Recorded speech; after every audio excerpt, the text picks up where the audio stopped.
Khruangbin is Mark Spear, Laura Lee and Donald DJ Johnson Jr., an American musical trio known for blending global musical influence such as soul, dub and psychedelia. Employing vocals only sparsely throughout their convergence of global music, Khruangbin sets their trajectory for global harmony and musical confluence. You're tuned in to Roots to Grooves.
What is up, everybody? Welcome to Roots to Grooves. This is Jesse Quigley. Yeah, this is Purcell. Jay Purcell. Welcome, everybody. Roots to Grooves, episode number 1. Numero uno. Hey, great minds think alike. Almost synchronized. That would have been... We didn't plan that. No. First episode. This is awesome. It's a rainy night here in Seattle. Yeah. We're talking about Khruangbin today, as you heard in the intro. Mm-hmm. Awesome band. Yeah. I first came across them when from Jack Newman, if you've heard of him. Shout out Jack Newman, guitarist here in Seattle, right? Yeah. Both of us have played. I've played bass with him. He's a guitarist in Seattle. I played bass. Jay's played drums with him in a band called Sultans. Yeah. That's how we met. Awesome dude. He introduced Khruangbin. He said, hey, you got some bass lines like Khruangbin. You should play some bass like her. Oh, that's cool. And I was like, okay, maybe I should. Maybe I should check out this band. So that's funny. So you hadn't heard of them until Jack mentioned them? Never. Not a word. He just played a track in the rehearsal studio or something? He mentioned it when we were playing at the So Far Seattle with Sultans. We were taking a walk to that pizza place. Yeah. And we were just talking about music, and he mentioned Khruangbin. He's mentioned it multiple times. Yeah. He's like, you should listen to this band. I was like, yeah, I'll listen to it eventually. He said it multiple times. I give it a listen after all. After that moment, you went home and listened to it. Yeah. And they're great. Khruangbin is an awesome band. Super groovy, super smooth. Well, that's funny because the first time I heard about them was before then. Really? I didn't even know that. So it was weird. Like, I think it was a YouTube discovery. Okay. I don't know what I was doing on YouTube. I was finding some things, and I saw this band playing, and I think I just kept the tab open for a while, thinking I was going to go back. Kind of something to go back to. Interesting. It was like a live radio studio performance they were doing somewhere, and it was weird. I thought they were actually from Thailand or Vietnam or something because of... That's funny. I thought the same thing when I first saw a picture of them. I looked them up on YouTube, and it was a super cool video of them doing a live set, and they're wearing these wigs. Yeah.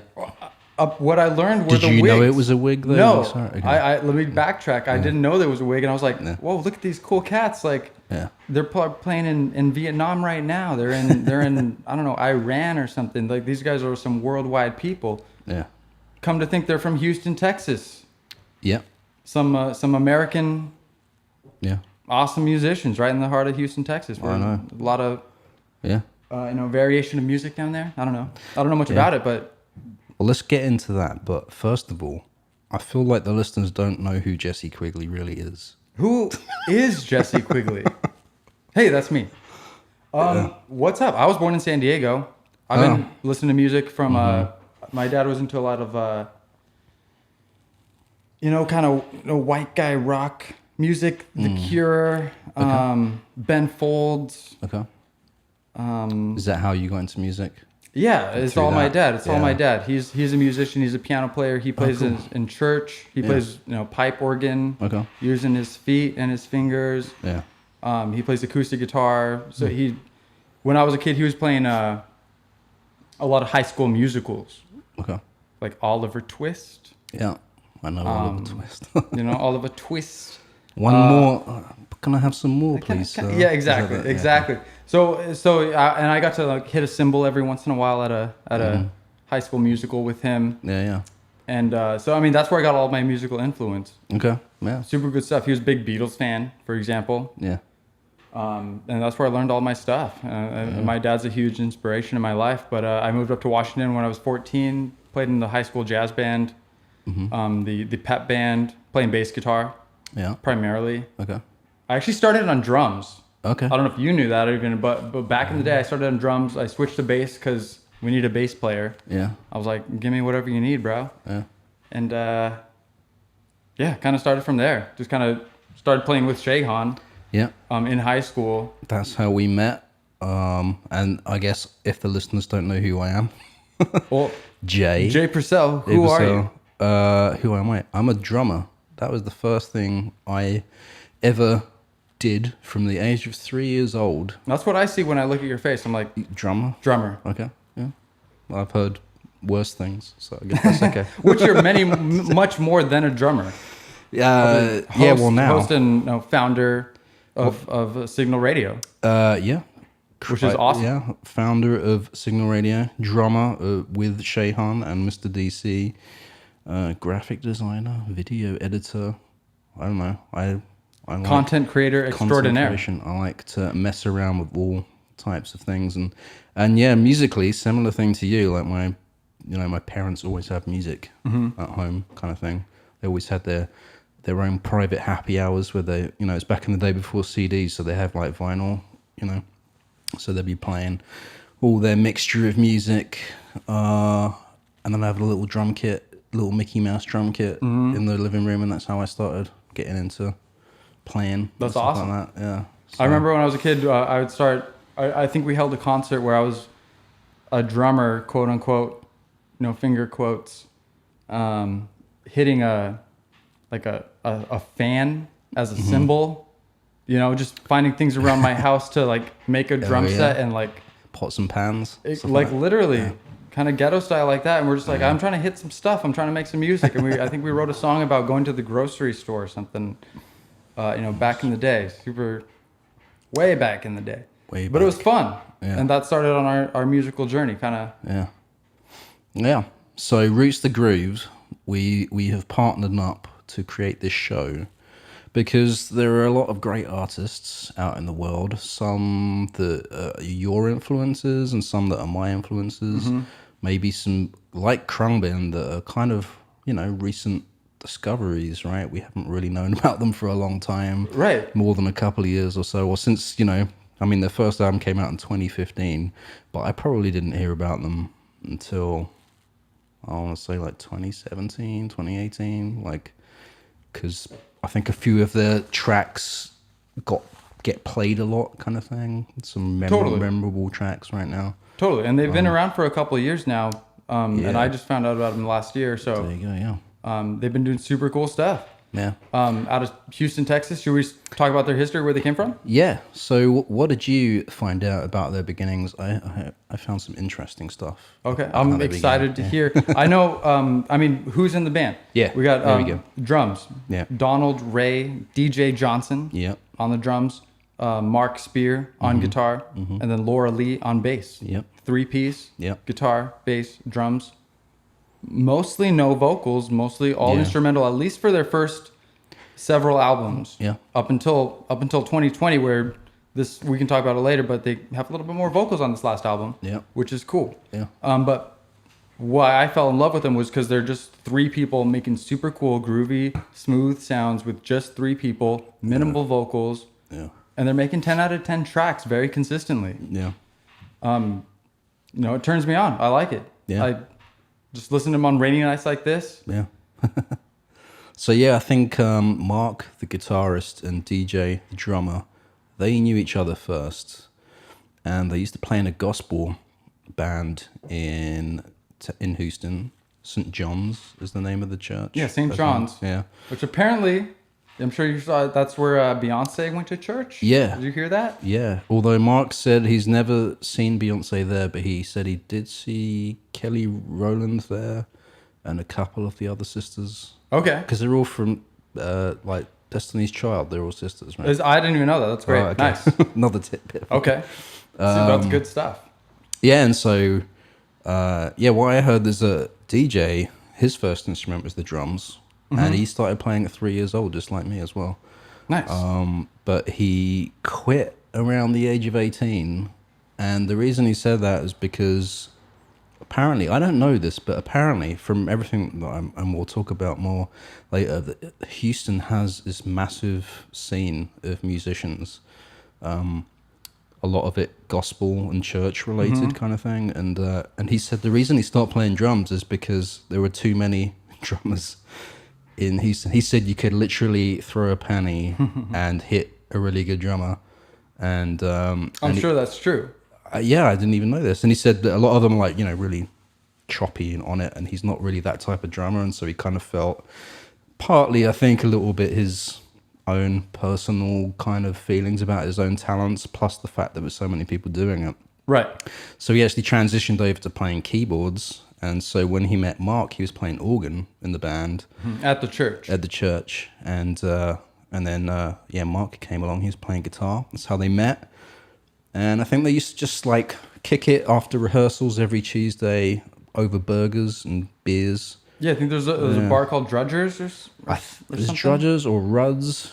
It could have been a few. I don't know. I don't know if they had one place that they actually hung out all the time, but yeah, I might be wrong. I think there was a bar called Drudgers or something that was like a spot where they met most of the time. Yeah.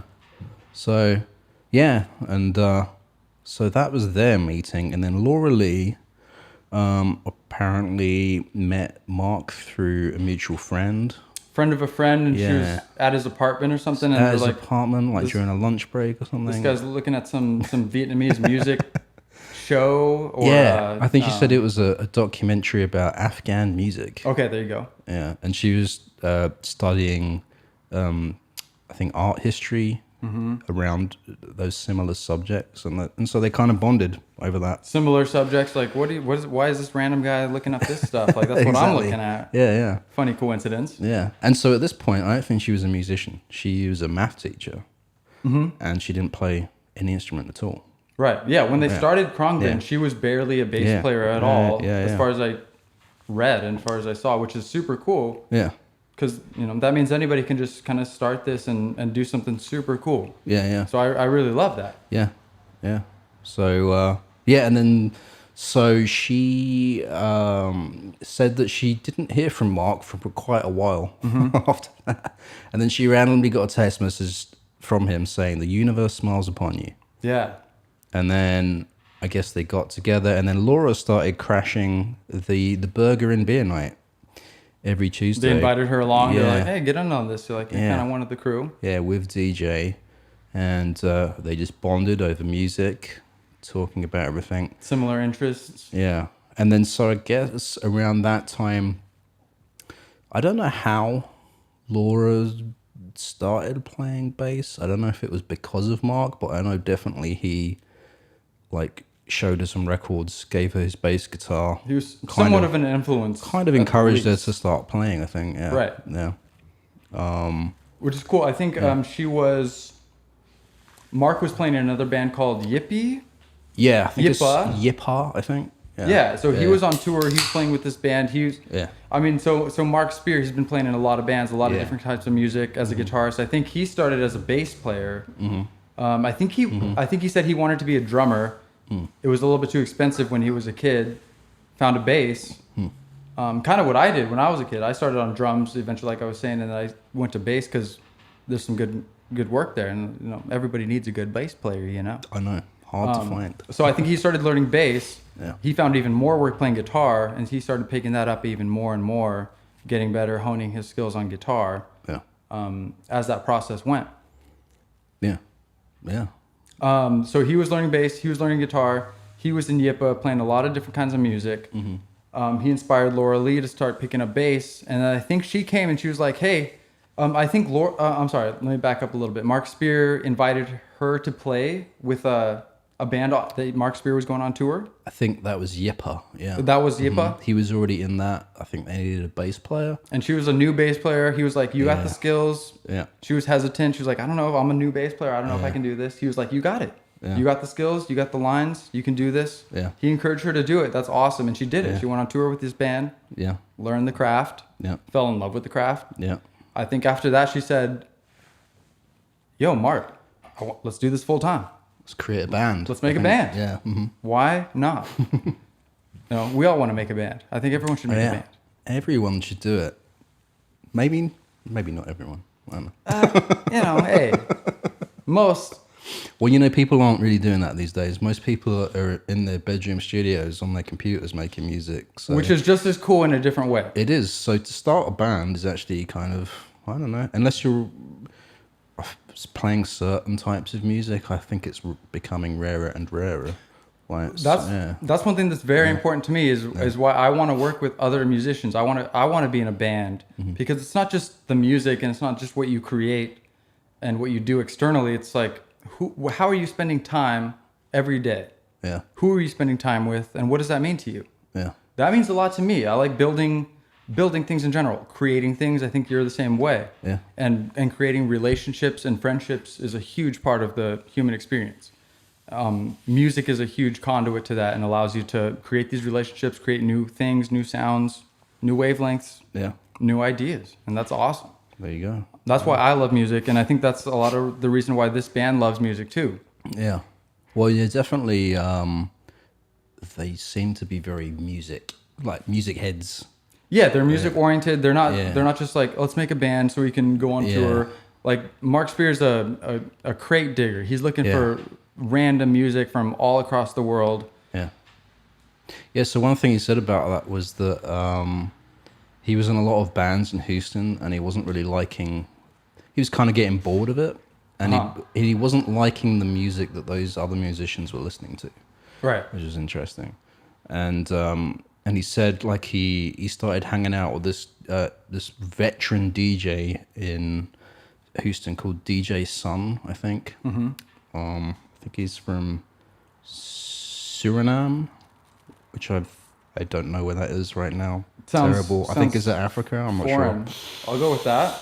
Viewers at home, we're really sorry. We don't know where Suriname is right now. We do our best. Break out your own maps. Yeah, and this guy apparently was a massive crate digger. Like Mark said, he used to go over to his house and it was like floor to ceiling with records. Awesome. And it was all just kind of, I guess, like funky and world music and stuff like that. And I think so. So Mark just started hanging out with him and listening to a lot of those tracks. And then the sort of crate digging thing, I think DJ Sun said to him, if you like a track or like a band kind of thing, then find out who are the musicians that played on it and what label was it on. Yeah, I think I remember reading something about that. Yeah. That's super awesome. That's a great way to extend your Discover, network of... all these people who are surrounding these artists are the ones helping these artists come to fruition and stuff. Yeah. Nobody making these awesome albums that you love out there are doing it all by themselves. Some of them are, for sure, and credit to them. But most of this stuff and most of what I love is the community that these things generate. Yeah. Most people make music with other people. I love the collaboration, the ideas, bouncing off ideas of other people, learning new things, seeing what you can do with other people that you never thought you could do by yourself. It's super interesting, and these guys are all about that. Mm-hmm. They're seeing where they can take these influences, how they can blend them into their own music and create their own sound. Yeah. That's a huge part of where Khruangbin gets their sound from, I believe. Yeah, I think they're heavily based on their influences. They do, and I think they do a good job of showing where their influences are and paying homage to them without being like, hey, we invented this. This is our own thing. They're like paying homage while doing it in a new way. Yeah. Kind of presenting it in a slightly different way. Yeah. In their own Khruangbin way. Because they're not stealing a genre and trying to copy it. They're like, influenced by all kinds of things. And then sort of infusing it into their music. Because I saw one interview where I think the guy asked them, like, is your sound intentional? Like, did you like do this on purpose to make it? Yeah. And actually, what they said, it was like, no, it was really about their chemistry and of how they came together, kind of thing. Because they knew they wanted those like rock solid beats, and that's why they asked DJ to be in the band. Because of his playing style and technique, kind of thing. Right. Solid break beats, good tempo. So it's like their influences, and then, the combination of those three people created that sound, which is really interesting. Because it doesn't sound. There's nothing that sounds fake about it or anything like that. It sounds very earnest. Yeah. They're making sick beats using their influences they know in their heads, but it doesn't sound like that automatically off the bat. No. It sounds like, what am I listening to? This is super cool. Yeah. I mean, we can talk about their sound. I mean, it's based... Mark Spear's playing an awesome, beautiful, melodic guitar. He's described it as angular. It's kind of, it's got some kind of Thai influence, some Iranian or Middle Eastern influences. Yeah. Doing kind of like... kind of some weird kind of sounds that you don't hear in Western music as much. Yeah. Which is super cool. So he's doing these simple yet complex melodies over a sick bass line. Yeah.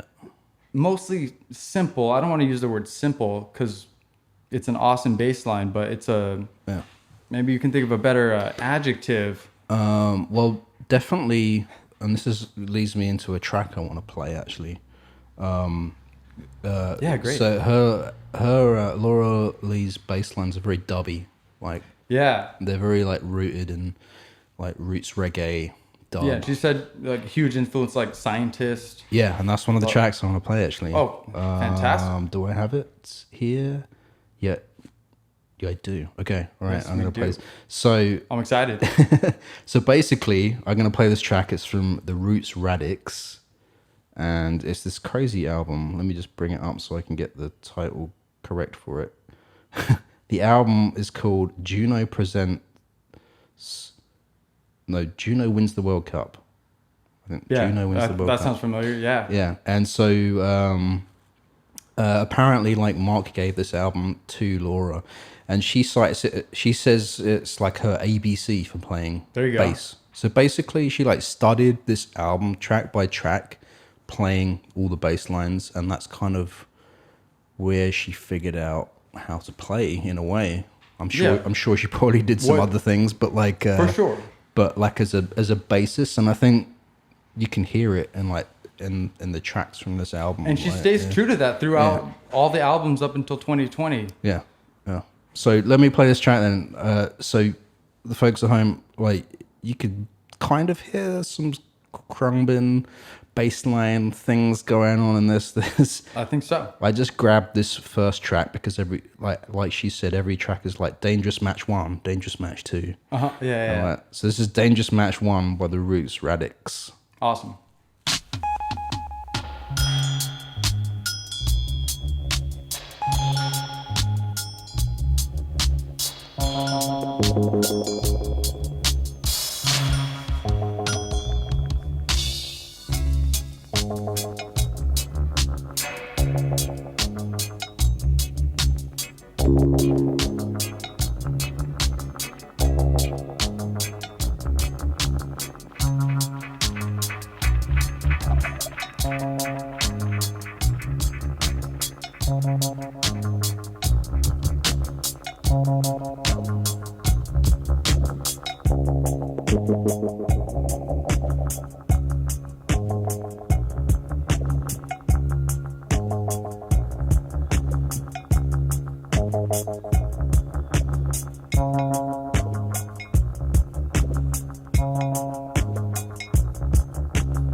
So yeah, Roots Radix, Dangerous Match 1 from the album Juno Wins the World Cup. That's a good jam. That whole album, I listened to the album and it's You good. did? Yeah. I was only able to sort of really skim through things, but I'm definitely going to go back to it. It's worth it. It's fun. One thing about this show I've just already realized, even in episode 1, that like it's good that we've picked an artist like Khruangbin that is so gracious with telling us about their influences, because I don't think we would come across a lot of this stuff or be able to talk about it if we didn't know that. Like It's one of the most beautiful things. Like researching these things. How did these people do this? Where'd they come from? Yeah. I've learned there's like 5 or 6 albums that I've never would have come across if I hadn't done this research. Exactly. Yeah. And it's all about expanding your network Yeah. and growing your influence base. And I love that. That's what they're all about. Yeah. and I think a lot of people can take influence from that. That's Absolutely, cool. yeah. It's a cool. No, it's good. Yeah. They have a cool philosophy of music, Yeah. like incorporating. You know, speaking of which, I mean the name Khruangbin. Yeah. As you know, a Khruangbin. Khruangbin is a Thai word for airplane, That's right. Yeah. as far as I know, which Yeah. is cool. And I think they've mentioned in interviews how they kind of take that philosophy into their being and their music. Yeah. You know, it's an airplane. You know, they're taking worldwide influences, bringing them all together. Yeah. You know, an airplane is a great way to kind of say that. Yeah. Traveling. Yeah. Across the world. Moving, Yeah. uninhibited, free. Yeah. You know, flight. Yeah. Yeah. Bringing all this together, worldly. Yeah. It's awesome. And, Yeah. and that's what they're about. They're about worldwide integration. Yeah. Which is really interesting because they come from Houston, and I mean, it's my bad because I don't know. I've never been there, so I wouldn't have expected. And they've said it's actually very multicultural. They have 3 cities in Texas, and they're all kind of very multicultural. They have like a lot of West African influence, I think they said, and Southeast Asia. Yeah, totally. Like in Dallas, Houston, and Austin. Mm-hmm. Yeah. So. Yeah, which is awesome. I think, I mean, for example, their name is Khruangbin, so they're into these other languages, other parts of the world, other ways of life, and how to incorporate these all into different music. I think Mark Spear said he's one of his influences, Ernie Isley. I don't know if you saw that. No, I've never heard the name. Ernie Isley. Is he from the Isley Brothers? That's what I thought. I didn't further the research, so that is maybe something we could do at home. Yeah. And Ernie off Isley the air. is in the Isley Brothers. Okay, awesome. So as a guitarist, I'm assuming. Let me see. So Ernie Isley. He's a multi-instrumentist, songwriter, drummer, bassist, guitarist, percussionist, vocalist. Boom. I mean, full spectrum there. Yeah. So great place to draw influence from. Yeah. I think, so Mark Spear, he's playing these, kind of Vietnamese, these Middle Eastern influenced melodies. Yeah. He said it's, I don't know if I'm pronouncing this right, Von Co, which is Vietnamese opera. Really? Which another influence of his. Vietnamese opera. Yeah, which sounds interesting to say the least. Interesting. Did he mention an artist or? No, I'm not sure if Von just Co is the type of music or or the artist's name. So that's Yeah. I'll do better on research next time. But I was like, can we listen to some of that? No, maybe next time. Maybe on yeah. I'll put it in the comments or something for There sure. we go. But I'll do better than next time. Specifically though, like for example, so he started playing guitar. He started getting good at guitar. Yeah. Playing a lot of gigs. Got the gig in Houston. Yeah. Where he met DJ. Yeah. As far as what he plays specifically, I think he plays a 2001 Stratocaster. Mm-hmm. I don't know if how deep you went into what they're playing exact, because I'm not a gear guy. I don't care too much about what people are playing. Well, the interesting thing he said about the gear was that when he said he formed or was going to do Khruangbin, he didn't want to have a whole pedal board. Yeah. And he didn't want to have loopers, and he didn't want to have all these effects. So keep it kind of minimal. He wanted to keep it simple as possible, and kind of work within that box. And he's not the only person I've heard say that, actually. Like, that's something that I've taken into my life. Like, put yourself in a box. Yeah. Limit yourself in some way. Yeah. And that provides you freedom in a lot of ways. Yeah, because in a way you have to kind of get inventive, and you have to try and figure out what are all the different things you can do within the dimensions that you're variations that you're giving yourself. Yeah. So like Jack White, Jack White from the White Stripes, right? He's another person I've heard say that. Okay, and I know I've seen YouTube videos, and he's like, who's someone else we should talk about in a future episode. I would love to. That's a fantastic artist. Yeah, but he says that. I've seen him make like guitars out of like some twine or something. Like he's just like, oh, how can I put this together and put some electricity through it, and how can I make some sounds? And it's like, however I can make some cool sounds, like whatever, you know. Yeah. Let's experiment with this. Yeah. And see what we get. Yeah. A lot of great artists are doing stuff like that, so that's cool. And I found that for myself as well. I don't know if you found it this way, but like I bought this one acoustic guitar, and for the longest time, I would just come up with little riffs on it. Yeah. Just like really short things, record it on my phone or my recorder or whatever kind of thing. Right. And it's kind of like just coming up, because I know for any musicians out there, and you probably feel this way as well, is like each time you touch an instrument, it's different. Even with guitars alone, like if you play an acoustic guitar versus an electric guitar, you're going to come up with different things.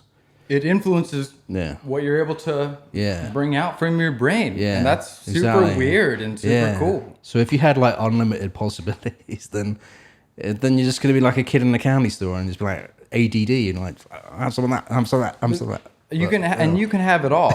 what kind of album is that if you're gonna have exactly. some Von Coe Vietnamese opera and some Jimi Hendrix guitar? But you and have to do that type of music on this one guitar. Right. Do it all now. Which is what he does, I recording. think. Which is what Mark does. Because he mentioned, I think, in that one of those interviews where he's talking about his playing technique and style, and I think he referenced an instrument that I can't remember the name of right now, but he said it was like the way you played it is you have to have all of your hands down on all of the strings. Okay, I think I know what you're talking about. Yeah. Kind of behind the strings. Yeah, something like that. So you're kind of muting them all, and then to create the notes, you have to lift fingers off of it. As opposed to a guitar where you press your finger down to make that note. So the really interesting here is about, like, he said that instrument creates a certain sound because of that. Mm-hmm. And then in this one video, he kind of imitated how to do that on a normal electric guitar.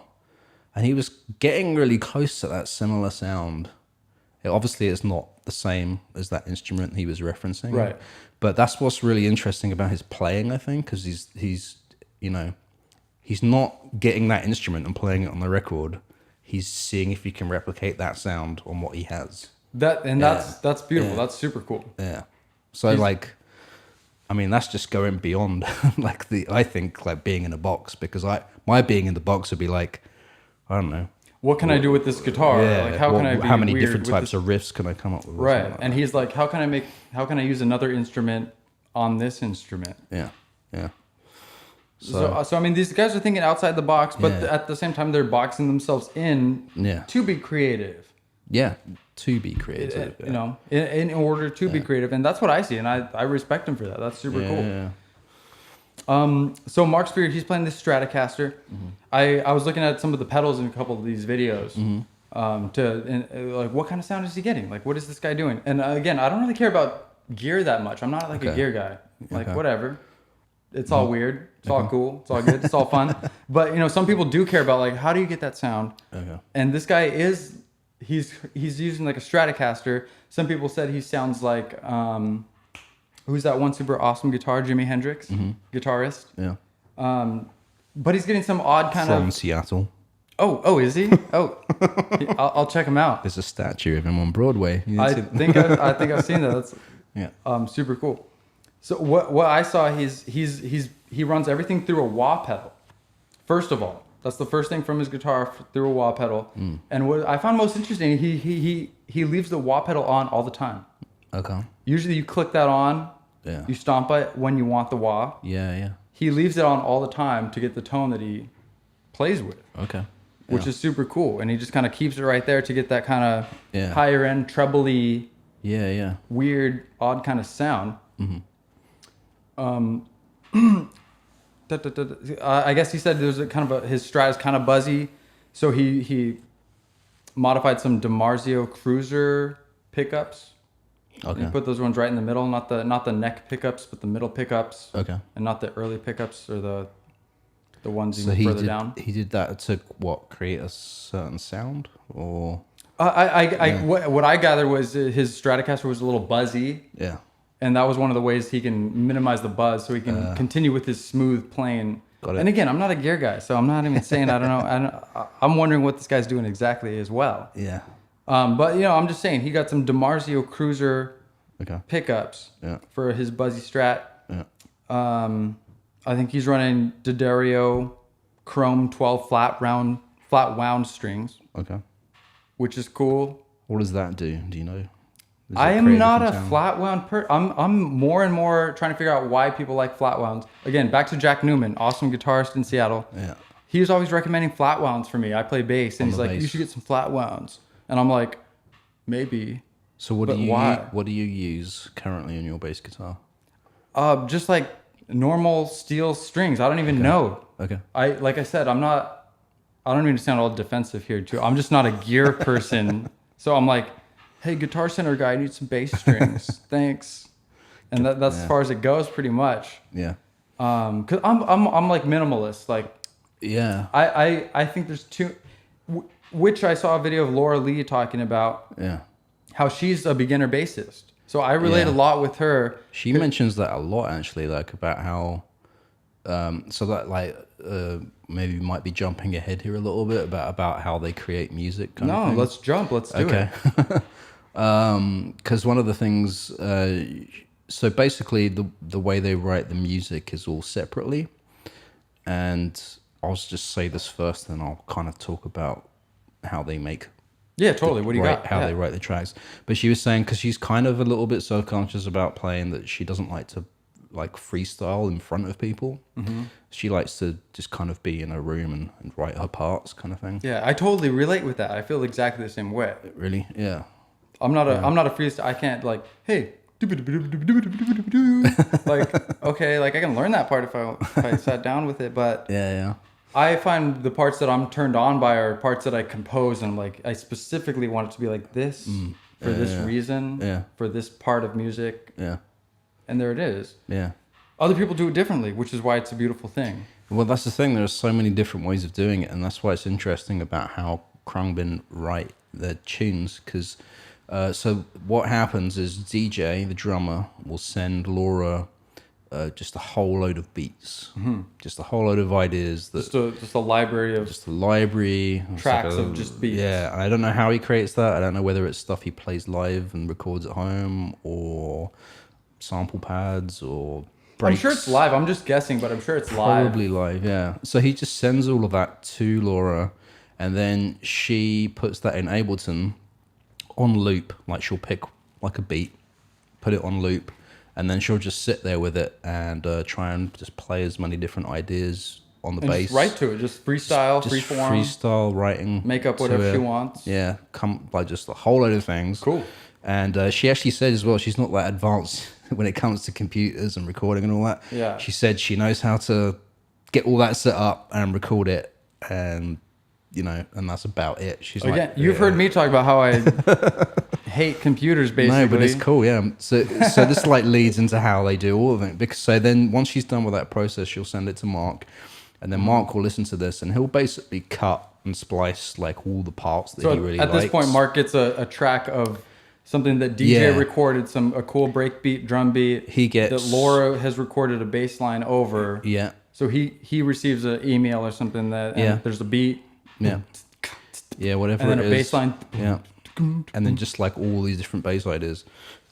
And so he's like, let me make a melody out of this. Yeah, so he'll listen through, he'll like splice out the bits he likes, and then he'll play some ideas over the top of it, and then they kind of send it back and forth between each other at that point. And that's how they write. They sort of stitch it all together, like in Ableton and all these different ideas, until they have something that is like the composition, the bones of the song. Yeah, here's the drums, here's the bass line, here's the guitar part. Yeah. So what's really interesting about the way they record is there's like the famous barn. I don't know if anyone's ever like researched Khruangbin or anything like that, but there is a barn in Burton, Texas, which is a barn on Mark Spear's family home. Barn. A barn. Yeah, what did you think I said? I was like, I didn't research this. What's a barn? What's the accent?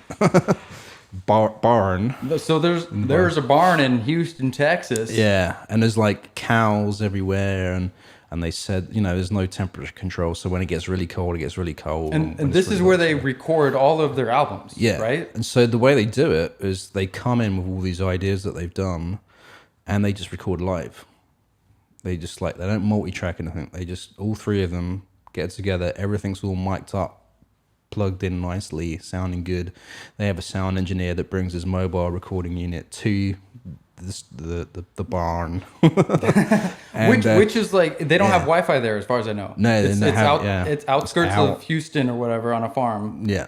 No Wi-Fi. Yeah, so it's a small town, Burton, Texas. I think they have like population 300 people, just farmland everywhere. Cows, even they said even like cows have come into the studio as they've been recording. Yeah, I think there's bees flying around. I think one of the components of what they're doing is they're doing instrumental music mostly, at least for their first several albums, and they're extremely. They want to incorporate the ambient sounds around them. Yeah. Like the bees buzzing, the tree. I think Mark on a video is like, there's literally a tree scraping against the barn. And he's like, oh yeah, just keep that. That's perfect. Yeah. That's exactly what we want. You know, we exactly. want the little weird things. We want to feel the energy. Yeah. I think it's a track, White Gloves, where they literally have rain playing. I don't know if that was actually recorded live, but they incorporate these live sounds, and a lot of them are just naturally in the track because they recorded in the barn live, which is super cool. Let's play that track so I can go to the facilities as well. Totally, that sounds fantastic. So I'm gonna miss the sound. Oh, you're gonna miss it all. I'll be here. I'll be here. Describe it to me. Hit it. White Gloves, Khruangbin.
That was dope.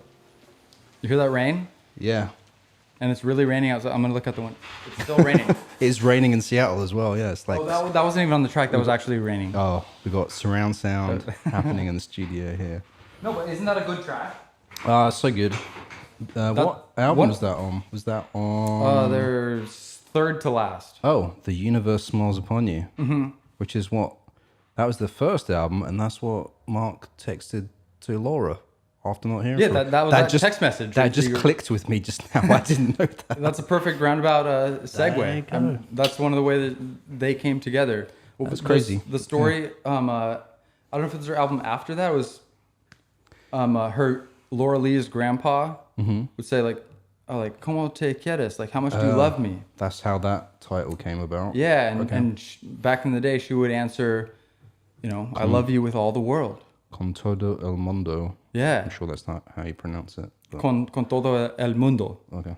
I think it's Spanish, and I have some Mexican Nicaraguan blood running through my veins, so I feel like San Diego, you know. Hey, born and raised Chula Vista, California, baby. Yeah, there you go. There's a great track on that album. Evan Finds the Third Room. Have you heard that track? I believe I have. And Maria Tambien. Yeah, another good track. So I mean, that's one of my favorite albums. Yeah. The album with White Gloves on it, and then the album right after that as well. Well, so they did a dub version of Con Todo Con todo del mundo. Thank you. Called Hasta el Cielo. Yes, that was better than I could have ever done. Okay. Getting there. Which was great. So it was basically the same album dub. They did a dub version. Yeah, because apparently like Mark was just making dub versions of that album anyway, just like for his own shits and giggles, I guess. And, I didn't know that. Yeah, and he said he wanted to release just like a cassette tape of like super underground dub versions of the first album. And then he brought it to the label, and the label were like, no, we should just do this as a thing. And so... Okay, I didn't know that. That's awesome. Yeah, so... And apparently they didn't re-record anything for the dub version. They just basically took the pre-existing recordings and reprocessed them and mixed them. Was there somebody else involved in that? Or was it the band themselves? I want to say... I thought there was another, like a producer who kind of dubbed the album. He's like an OG dub guy. I don't know his name right now. It's terrible. We should really know that on Rooster Grooves because... That's what we do. But, hey, it's a job. Podcast number 1. We'll get that to you next time. We'll put that in the comments for you. I don't know his name, but apparently he was an OG guy, and they were really, inspired by a lot of his work. And they met up in an Indian restaurant in LA, they said, and for lunch and talked about this. And I think he was the guy that sort of spearheaded the rest of the remix of the dub version of that album. Which is good. I listened to that a lot over the last year, I guess. Okay. I listened to the last... What's your favorite track? Because I haven't heard anything off of that album, and I kind of want to hear a little bit right now. Off of that last dub album? Yeah. I don't know. I guess I like the first track. Off the top of my head, I can't think of what it's called. With All the World? So for me, these guys are the kind of thing I would put on for myself. Put on the first track, listen to the whole album together. It's kind of my style. That's a good way to go. And for that reason, I don't always know every track by name because I kind of just put it on. Go into my own headspace. And this is the perfect band to do that. Like, you want to just chill. You want to think about something else. They're not demanding your full attention. Like, do listen to this with your full attention. Yeah. But they're not demanding it. Well, with every change and every piece of music. Like, it's very much smooth. It's groovy. It takes you to another place where you can just let your mind just kind of go. Yeah, and for that's why I love Khruangbin. It's great. Yeah, and that's like I don't know. It's kind of an unrelated subject, but related to that. Just kind of like albums in general, right? Mm-hmm. I still like listening to albums, like beginning to end. Amen. Me too. Same. Even though I don't hear that a lot. Yeah, I don't do that a lot anymore. Right, it was terrible. but I used to a lot, and the ones that I used to are the ones that I still go back to if I'm going to listen to an album from beginning to end, kind of thing. But I don't do that often these days. But it's good that you have bands like Khruangbin that are releasing full-length albums where you can do that, like you were saying, put it on, travel with it, with the music, kind of thing. Everything that I've heard from this band is basically 10 out of 10. They do a very good job. Yeah. They're very consistent. Yeah. And it's surprising. There's not a lot of bands who I can listen to any of part of their discography and just be like, I'm transported. I'm gone. Like I just put on almost any Khruangbin and it's like, boom, I'm gone. Because they're legit. I think they're not trying to be artists. They're not trying to make hits. They're not trying to make a living out of the industry. They're just people that love music, that want to make good music. That's I think they even said, like when they were making music, like we should have picked a better name. Yeah. Something that's more relatable. Or if you're going to be marketed, for something that people can't pronounce or spell. Because these guys made a couple tracks and they got hit. Yeah. And they started playing these big festivals and stuff. Yeah. These guys blew up. They're playing all over the world. Glastonbury or whatever it's called. What are all the big festivals called that I've never been to? Yeah. Because I'm purely like a Spotify streaming guy here. Yeah. Well, that's good as well. Especially in these days with pandemic life. That was something that actually Mark said about Spotify. He said it's a great discovery tool. Mm-hmm. And he said if you're an artist that's trying to make money out of it, like, no, that's the wrong outlook. Totally. Like, you should have your music on there because it's a discovery tool. Because if people find you on there and they love your music, then they'll buy it or they'll go to a show or, And that's a different philosophy. Like, I'm trying to make a track so I can make money for my personal interest. Exactly, yeah. He said if you're waiting for that streaming money, it's not coming. It's not going to come, yeah. And, I don't know where it comes from. Yeah, not from streaming. But and the other interesting thing as well is, like, apparently he uses it a lot for digging as well. Spotify for digging. Like, he'll do all this other work outside to find artists, like old Chinese funk bands and stuff like that. And the first thing he'll do is he'll type it into Spotify to see if it's there. And a lot of the times it is.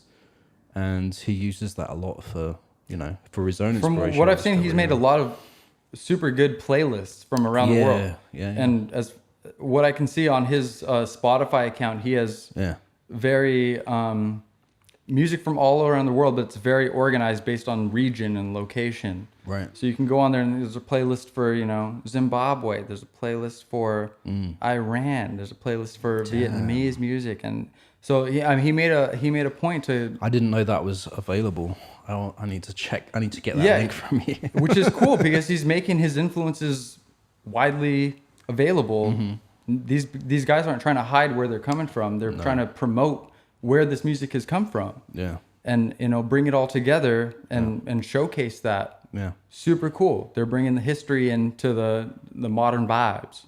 Well, send me that link. Will do. I'm gonna play that dub track from that album. Cool. Because I haven't heard any of that stuff. And then I want to check out, see what's on some of Mark's playlists. Let's check it out. Yeah, text it to me. All right, this is With All the World from the dub version of Con Todo El Mundo.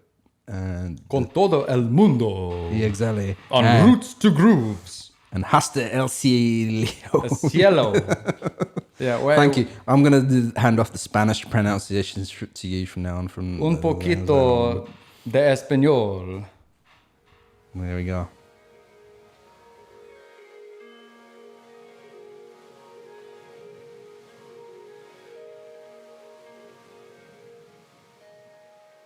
I'm cracking open a brew too because it's getting good in here. You know what I like about this show already, and I think I already said this, but what's that? Because we came in here with the intention of kind of not really giving a biography of Khruangbin, but sort of kind of talking about their career and everything like that. I mean, what we think about their philosophy of music. Yeah. The idea of what these people are doing, not just what they're recording in the studio. Who they are as people and why they're doing this, And that's what intrigues me about this band. And I wouldn't be talking about them if I didn't think they were doing cool things. Yeah. and that's what keeps me coming back. Yeah. And like I say, it's just it sort of opens up the world to more conversation in general and discovery of music, and it's kind of like Khruangbin is the starting point of a conversation, and I feel like it's going to be that way for different shows, for different artists, where they're kind of the starting point for us to kind sort of explore, a fulcrum, you could say, of worldwide. Yeah. I don't bring in music together, but that's what these guys are all about, and it's I don't know what the word is. It's attractive, Yeah. It's like, what are these people doing? Where are these influences coming from? It sounds super new and fresh, I'm on 107.7 The End, They got their 5-song playlist, the 2-minute promise. It's cool, but I do love KEXP, which is super cool, independent. Yeah. Seattle radio station, and I don't know if I think I've heard Khruangbin on KEXP. Actually, they just KEXP. I was driving around the back roads of Snohomish after I got my coffee one morning, and they were playing the I think the single off of Khruangbin's latest album, which I'm going to try to pull up real quick to get the name. It was like "Still See You" or something. Let me see if I can pull it up. Man, I still really want to find Mark Spears' Spotify. Yeah, we'll put that up on like Signl Radio comments. Would that be cool? I think people would like that. Sure, yeah. Because Googling is coming up with a lot of different things right now, none of which are particularly helpful. Totally. What I heard on KEXP in Seattle was "So We Won't Forget." Great track. So We Won't Forget, okay. Yeah, I don't know if it's a single off of their latest album in 2020, but "So We Won't Forget" by Khruangbin is an awesome track that they just came out with this last year, which is super cool. When we decided to make this decision to talk about Khruangbin, they hadn't come out with this album. Oh. Which was like 6 months ago or something. Just a few singles, but yeah. Well, actually, it's been a long time. The first conversation about this before COVID lockdown. Yeah, I mean, almost going on a year, this idea transpired. And Khruangbin has been our number one choice for, a couple, months to a year now. We've been wanting to talk about them for a little while. Yeah, I'm glad we're doing it now. Yeah, so I was surprised. They have an album called Mordecai. Yeah. It's super good. Classic Khruangbin. There's some classic Khruangbin tracks on here. A lot of it's more of the same, not in the bad way. Very smooth, very groovy. I think this one they changed their style a little bit. You think so? Just like always, they're kind of built around this beat, and even more so in this album, they're based around a nice, solid, driving, upbeat beat of the drums on DJ's drums. Yeah. Mark Spears' guitar is a little bit more held back, a little bit more like reserved. Subdued, yeah, a little more subdued. That's a good word, good adjective. Oh, I love it. But still melodic, still interesting. And then the bass is still the same. When I listened to Con Todo El Mundo, I think is the name. I remember listening to it, and I'm a bassist, so I was very drawn into the bass. And I remember listening to it, I was like, is there even guitar? Oh, there was guitar. Cool. But I was very drawn into the bass, and it's a very prominent piece of the music, and it's not in the background. Laura Lee makes a point talking about when she's talking about her bass and stuff, how she wants to be more up in the treble tones of the mix. Well, she's more melodic and like I think it's a very melodic piece of the music. It's not just the bass piece. It's part of the melody, which is cool. And that was something I think Mark was saying as well. Like he never wants to play the root note because she's playing the root note. Yeah. And so he likes to play around that. I don't really know much about scales and nor do I. But he'll be playing like the third of the root or the fifth of the root. Yeah. Aiming not to play the root, which is what Laura Lee's playing a lot of the time, the root note of the chord, in order to imply a bigger chord. Yeah, like she's playing like dum, but he's playing like dum. Like I don't even. Maybe that was the same tone. I don't even know because I'm not. You're tone deaf. Maybe I'm tone deaf. No, but not even line, but he tries to play things that are different from what she's playing to imply a bigger chord. Yeah. Making their music sound much more bigger, much fuller, even though they're just a 3-piece. Yeah. Which is amazing, and I love how they're just a 3-piece. Yeah, well, so like this is an interesting thing to talk about because one thing he said, you know, and I think it's evident from listening to the music that because they don't really have a vocalist per se, he's making his guitar lines more melodic, so they kind of sing over the root of the bass. He's and kind drums, of the grooves, quote unquote singer. I got air quotes right now. Singer. yeah. And then but then the other thing is like about the singing, they were asked about that because they do have some vocals on some of their tracks. And one interviewer asked, like, you know, well, where does that come from? Who's making the decision to want to add that kind of thing?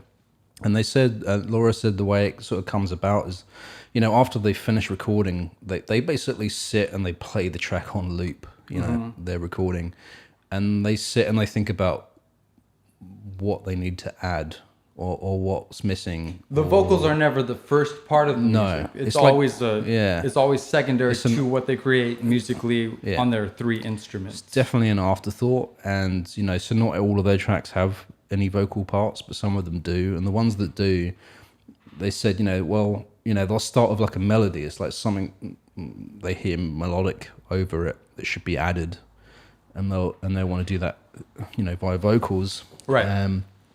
So they're not like writing words and trying to make it fit. They actually said that they do the melody first, and then they try to find words that fit the melody. Which is great. Yeah. So they're not trying to write about anything specifically. They're just trying to... They're not making a song about an idea they had. Yeah. They're trying to fit an idea into the music that is the original idea. Yeah. Like, this is the energy. What is this music saying? Exactly. What are these chords doing? Yeah. How can we supplement that with vocals and lyrics? Yeah. And that's the thing. It's not a complete afterthought. It's not like they're just adding it because they think we should add it. It sounds like only if they feel like they need it. Yeah. If it fits. If it enhances the track, the mood, if it enhances, the vibe. That's a huge way to say it. Yeah. If it enhances the track. And they're very careful to not do that if it doesn't enhance the track. And because that's what I love about Khruangbin. They're not afraid to be a 3-piece band playing 3 instruments and record the whole album like that in a barn, nonetheless. Yeah. And that's the other thing they said as well, is like they don't want to, you know, they want to make their recordings so they could still be played live with 3 people. So if you do listen to their tracks, you know, you can hear percussion.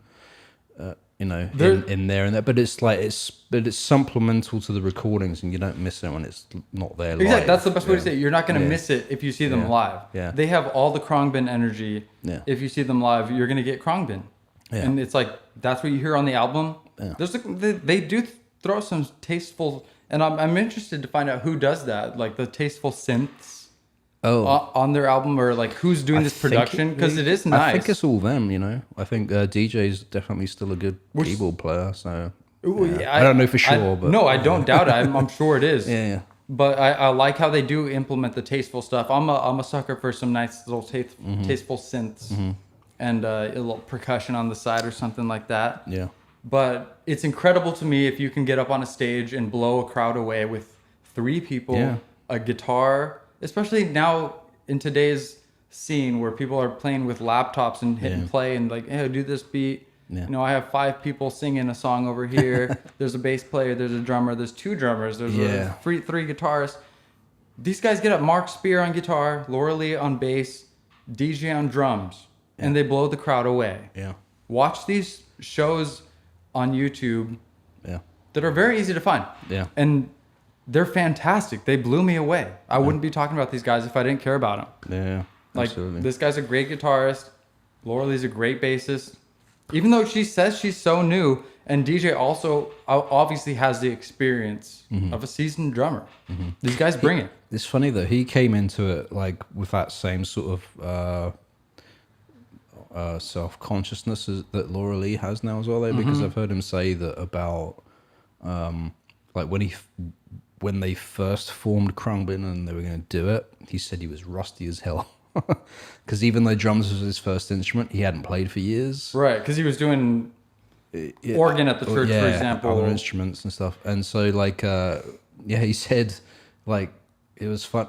It was funny because he was rusty when they recorded the first album and like certain tracks, and then he said like, you know, because what they do is when they record it, they just record it like they do it live without any overdubs. There's no click. They track everything out. They kind of build it, multi-tracking, and what was the DAW they used? Well, they use Ableton for writing. Ableton, but I think they don't use that for the live out for the albums. No, I think they compose things and they move it around. They're like, what's the beat? How do we want it to sound? Yeah. Once they get that, then they learn the composition live. Yeah. So so the album take is like live, and they said it's right. They said you're hearing the second or third take. Right. Yeah. Totally. You know, which is great. But so one of the things he said was like, because they don't, once they record it, they don't. They have to rehearse it to figure out how they're going to play it live. Right, yeah. And figure out how they're going to do the vocals that they have added, you know, live. And he said it was interesting because he was like trying to learn drum parts from recordings where he said he was rusty. So he was trying to learn his rustiness to like replay the tracks kind of thing. Oh, right. Like he'd like, like I'm ready now. Like I can do this. I'm like super hot. Yeah. But like when I recorded that, I was a little bit stilted or whatever. So I got to learn how to be off the beat a little bit more. Yeah, I mean, of course we don't hear that. It just sounds great to us. But as him as a musician, he's very, you know, as all musicians or any creative people are all self-critical, right, kind of thing about what we're doing. Very and stuff specific like that. about that one hi-hat. Let's redo that one. Exactly. Yeah. But he said like, you know, obviously now because they tour across the world and he plays like all the time, the rustiness is gone kind of thing.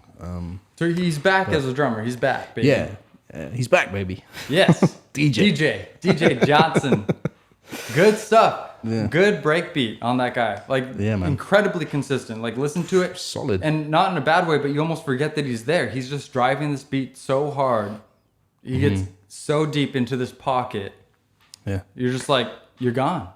So great fucking segue, because I'm going to play this track now from Don Blackman, because DJ mentioned this album is a really great like soul album. Don Blackman's self-titled album, where this guy's a pianist and a songwriter, but he cited the drummer that plays on this, and I'm going to play this track called Yabba Dabba Doo. Sounds fun. You're not going to hear the drums so much to start with, but there's like a point in the middle where it gets a little bit crazy. Okay, I'm down. And you can like, if you listen to the drums in this, you'll be like, okay, I can see why DJ likes this. So I'm excited. Let's freaking spin it. Yabba dabba, play it. Oh no! How about I play the correct track? How about I do that? Well, that's cool too.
this thunder beat.